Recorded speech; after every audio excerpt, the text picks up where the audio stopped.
my name is the Immortal Phoenix and welcome back to another reaction review video here on the channel. And in today's video, we are going to be going over the Viz Media release of Boruto to Vortex Chapter 4. Now, I originally was going to do a video on the OP Scans translation, but I kind of realized that some fan translations are just not that good in particular. And well, not that good, but some of them are just kind of hard to understand in a sense. So, you know, when it comes to reading certain dialogues and certain characters, that could be just me personally, but you know, hold on, let me go ahead and just move my camera over. We're going to be doing the Viz Media reaction review release of the chapter for more clear and concise translation and, you know, easier reading. So it won't have to be that I have to, like, you know, re-look at a certain page to see if I actually read that correctly, because I tend to, you know, value the Viz Media release of the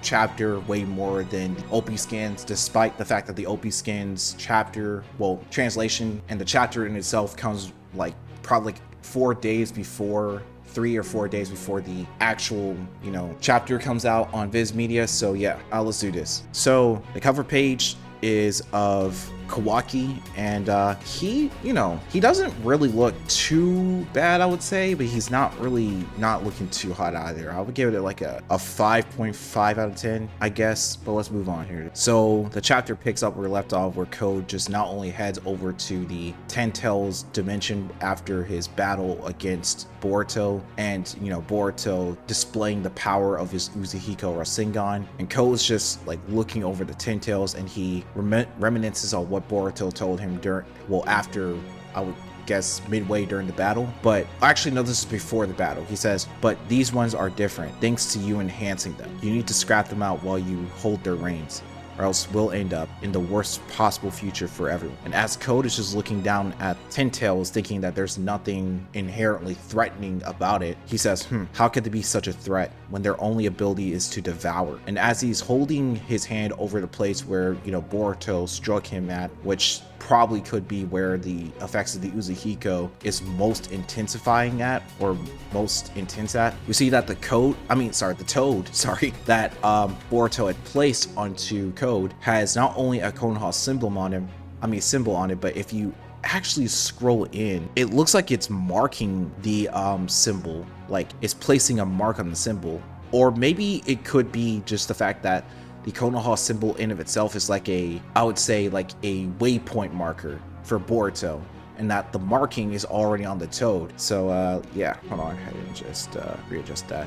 Okay, hey Boruto, there's no time to spare. Could you be quiet for a second? I'm not as deaf that this is my grandpa. In the actual, now I went back and look at the OP Scans translation for it, and it says he's not as skillful as my grandpa. So I'm guessing that's just another synonym for skillful. And then Kawaki is like, who the heck is he talking to? And now that Boruto has the location of the Ten Tails, which was already established in the previous chapter, Boruto uses the Flying Thunder God technique, or the Flying Raijin Jutsu, to teleport to where Code is. Code looks back at Boruto.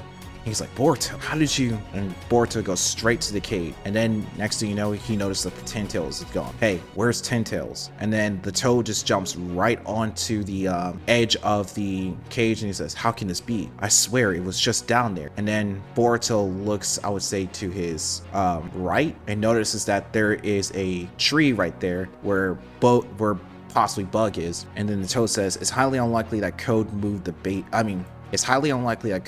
beast. He made no suspicious movements, nor does he currently have the capacity to do so. What's this toad? And right as Boruto is just looking all over the place, a mysterious Shinju, which I'm not gonna lie, I did read the chapter beforehand. I just really wanted to go over the Viz Media release of the chapter because this is more clear in understanding than some fan translations on OP Scans, which I always highly encourage people who are going to read the chapter to always read the Viz Media release, because it's more clear and concise and better for you to read and understand, because, you know, there are some fan translations that are not really that good. So it's like, yeah, I highly recommend you read the Viz Media release instead, because for more clear and concise reading. So yeah, so Boruto looks to the right. Boruto looks to the right, and then he notices that Bug is a lot different. Well, actually, yeah, Bug is a lot different, but he is a Shinju. Damn it, it's too late. Bug? Yeah, so that's the thing I really want to talk about here. So Bug looks a lot different. Well, not that Bug looks a lot different. Bug is trapped within the tree, but he looks like he's just lost all of his conscience. Like if you were to zoom deep in right here, Bug's eyes are just like clear white, as if he's not even alive anymore. That is just so weird. So this either could be one or two things, because what we're looking at here is that Boruto saying, by Bug, are you referring to that guy?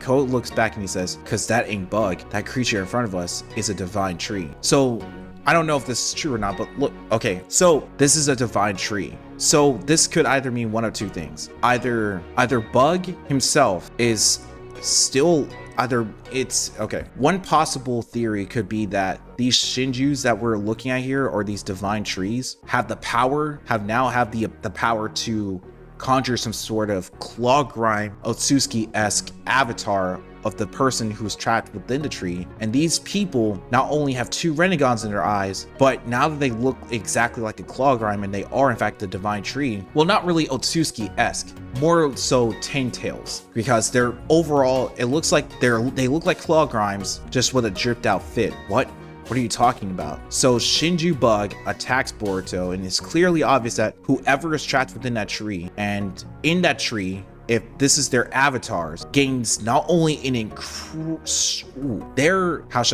they're able to contend with someone like Boruto, who is not only far surpassed someone like Code, who is greatly above Jigen in terms of power, strength, and every bit of stat you can imagine, since we can consider Code like a Jigen level threat, or something greater than Jigen level, and Boruto not only surpassed him but defeated him in the battle very quickly, that it's almost like Boruto didn't even need to touch Code to win the battle. He won, and this clearly shows that in the scaling, Boruto is Jigen level plus, or if not greater than that. This Shinju comes out of nowhere, and might I add, this Shinju comes out of nowhere and, you know, just sort of tackles Boruto, well, presses him so hard into the wall. Boruto is not only showing signs of struggle against this thing, but he says, have you come to offer yourself to be devoured, Otsutsuki Boruto? Now, it's kind of weird how they, well, actually, no, it's not weird. He's pretty much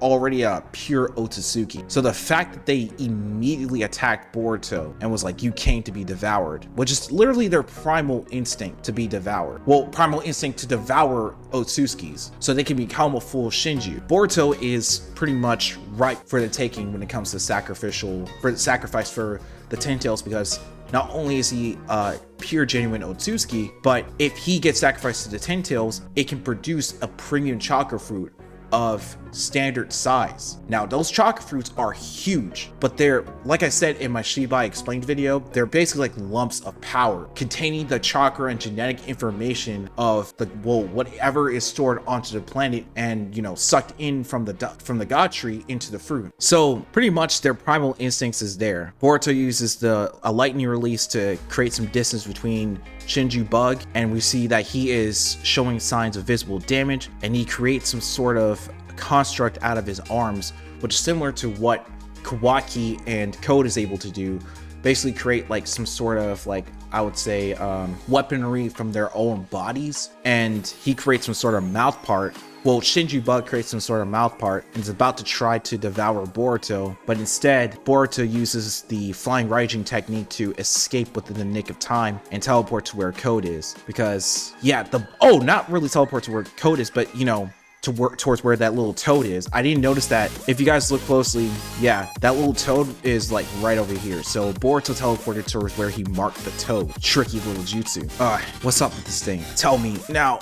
And then Code falls onto the ground, and then Boruto rescinds the Uzihiko from Code. He says, I rescinded the Uzihiko. Get up and prepare for enemy attack.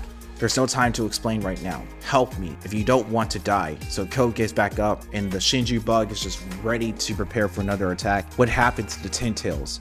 You say it's related to Bug getting devoured and becoming a tree? Not just Bug, others involved too, everyone who's turned into a tree. So basically speaking, if a Claw Grime were to bite you, at this given point, you don't just become a, how should I say, incomplete tree. Anyone who's caught up in the tree will host some sort of Shinju Ten Tails like avatar of themselves that not only has renegons but has a complete buff in power, and any of their original abilities are just going to be bolstered so heavily that they're able to contend with someone or outright surpass someone who is above the level of Jigen, placing that person nearly in Ishiki territory, or if not at the level of Ishiki, if I may add. Whatever Code did, whether or not if it's like from merging his chakra or his blood or his DNA with the Ten Tails has now become sentient, and it's evident in this chapter that this is the case. Let's move on. Now we get to the big boss. Like I said, I gotta really just say this, but I already read the chapter, but I really wanted to talk about this chapter because I really wanted to read the chapter because, you know, it's a lot easier to read than the OP Scans translation. Chakra, and then Boruto and Code looks up at the sky. All life on the planet, both current as well as past, long dead. We divine trees exist to suck the chakra out for all living things and form a chakra fruit. At least that was our original driving instinct. So yeah, whatever Code did to the Ten Tails when merging his chakra or whatever his DNA, blood or whatever with it, since each of the claw marks, whenever Code places a claw mark onto something, it's mixed in with his blood. It's like iron and his blood mixed in with his chakra. So this probably could have done something. Not only did this change the Ten Tails, but it gave it more sentience, make it become more alive. Now I'm gonna end up doing a video explaining how this could potentially be, but this is very interesting because we don't necessarily know who this could potentially be, or whether or not if there's anyone on Earth that became a god tree and is basically like the boss. Let's move on. But Code, we have appeared to evolve a bit thanks to you awakening self-awareness in us, or ego in us. Poor Code. It seems to be you're incapable of escaping. It seems to be your inescapable fate to be a clown who ends up being used by someone else. It's almost laughable. Damn, this is a bad situation.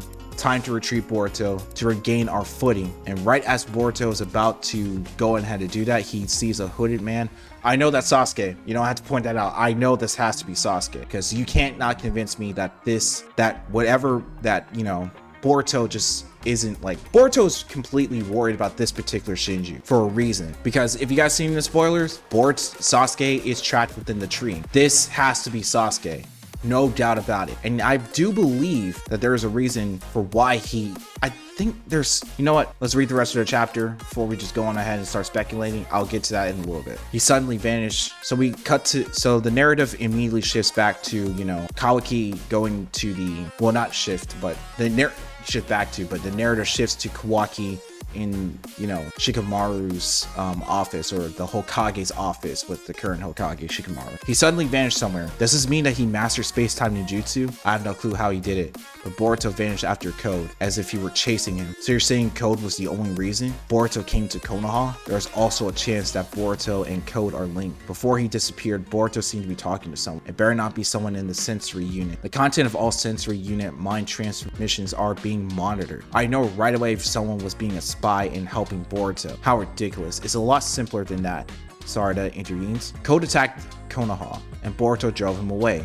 That was obvious from their conversation. Please ask Ada to confirm it. You just don't get it, Sarada. Boruto's an Otsutsuki no matter his motives. He's an enemy that needs to be killed just for being an Otsutsuki. That's real rich coming from you. Another Otsutsuki. Do I really have to say this again? I'm an Otsutsuki killing Otsutsuki. My powers only exist to kill other Otsutsuki. Once that's done, I'll be happy to off myself. Until then, I'll do whatever it takes. Got that? And I'll be happy to I'll be happy to repeat myself. I won't let you have your way in Konoha.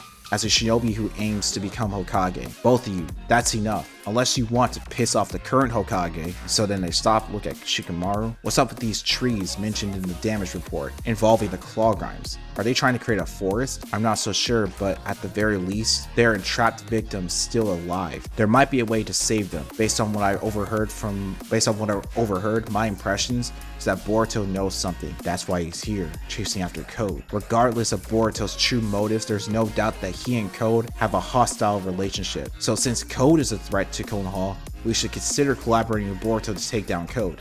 Okay, see the 4 of the Shinju. Now, looking back at this chapter, some people say that this particular Shinju over here could potentially be Sasuke. This one, Moege, I do in fact believe that could be Moege. However, I didn't necessarily see her moveset. Some people say that she has an earth style jutsu. Maybe during one of the battles off screen that she fought one of the Claw Grimes, and you know, she didn't necessarily have any success in defeating one, maybe 2-3 of them, who knows. But she's trapped, but she's got bitten, she's trapped in the god tree, and this could potentially be her avatar, sort of esque. You're self-aware, divine trees, and then Boruto's just constantly fixated on the hooded Shinju. What are you doing, Boruto? Our surprise attack failed, you need to leave now. So the hooded Shinju, basically Sasuke, comes in, tries to, you know, sneak attack Boruto and Code, and they're aware of this, and the attack ultimately fails because they both dodge it. So he charges up a Chidori or lightning release of whatever kind. Boruto charges up a Rasengan, and they cancel their jutsus out. And so the Shinju that is literally standing in the clouds is just looking down for the battle, including the Moege Shinju. And right after the whole jutsu clash just ends off, the Bug Shinju comes in and just tries to attack Boruto off guard. Boruto pulls out his katana to counter the attack, and then out of nowhere, some sort of earth style jutsu comes from underneath Boruto to try to hold him in place. Gah! Boruto, and then the Moege Shinju comes walking up towards Boruto. Code, lend a hand, you're gonna be killed too. It seems like they'll devour you on their own to become a full divine tree without me doing anything. It's enough for scene development, but it works for me. I feel like a load is off my shoulders. Code, damn it, enough, Boruto.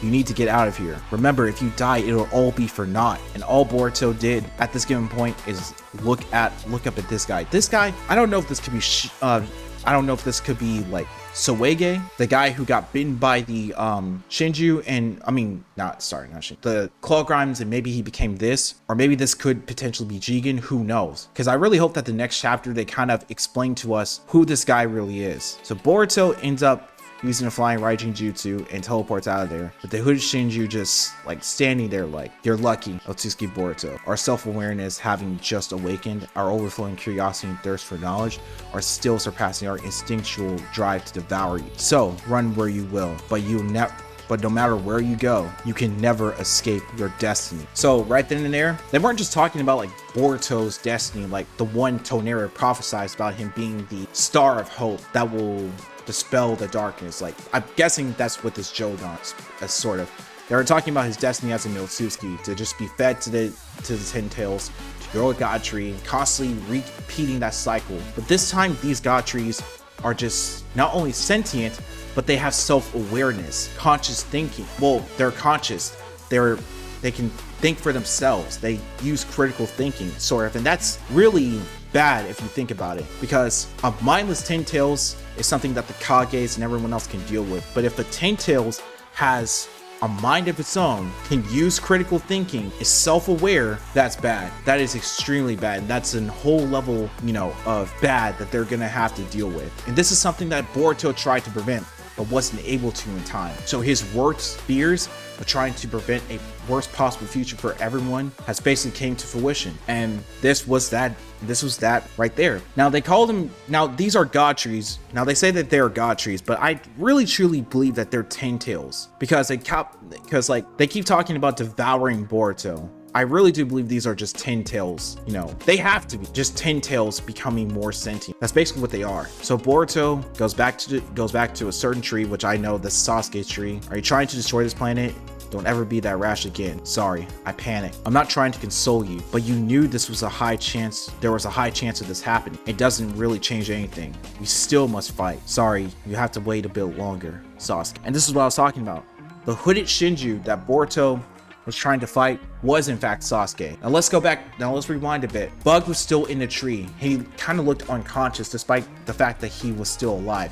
But there was still a Shinju Bug, sort of like an avatar of himself, like a Ten Tails Shinju Bug with a Rinnegan, and was able to press Boruto, who was surpassed a Jigen level plus character, who said that once he gets his limiters removed, he's basically way more powerful than Jigen. These guys were able to make Boruto struggle. They were able to make Boruto have to like retreat. Not only were they able to make Boruto retreat, but you know, it was literally to the point where, you know, okay, let me backtrack here. These Shinju avatars, so-called, were able to make Boruto retreat. Not only were they able to make Boruto retreat, but they were able to press Boruto, who is stronger than Jigen at this given point, can affect the planet, and the one Shinju that he was worried about, the one that was basically Sasuke, he's wondering if he has to kill that Shinju in order to free Sasuke. Now, Sasuke being trapped in the God Tree, some people say that, you know, what style helps regenerate that person's, help regenerate a person. If that's the case, there could be a reason for why Sasuke being in the God Tree makes sense. Because this could be how he gets back his Rinnegan, which is literally on his, I believe, left or right eye. No, on his left eye, and his left arm is also there, which is the one that's cut off. So maybe Kishimoto wants to give Sasuke another power up. But I've also noticed that whenever Naruto gets a buff, Sasuke gets a buff. If Naruto sealed in another dimension, then like what happened, likewise, Sasuke is sealed within a tree. And since there's a hooded Shinju that looks exactly like Sasuke, can perform the Chidori, and is cunning and crafty as Sasuke is, there could be a chance that Naruto, once he gets out of the, once Boruto finds a way to get him out of the dimension, Naruto will in fact get a new power up. This video is already as long as it seems, but I do plan on using this video as sort of like a stepping stone for my next new video that's coming out. Anyways, this is Boruto Phoenix. I'm signing right out. If you guys have any questions, please feel free to leave them in the comment section down below. And before this video ends off, I would really appreciate it if you guys could like the video, subscribe to the page, and hit that notification bell icon, as liking the video will not only recommend my video on, you know, to everyone on the homepage, but it would certainly attract new viewers to the Boruto Phoenix channel, allowing them to become a part of the Boruto Phoenix family. And yeah, I'm signing right out. Peace out, guys.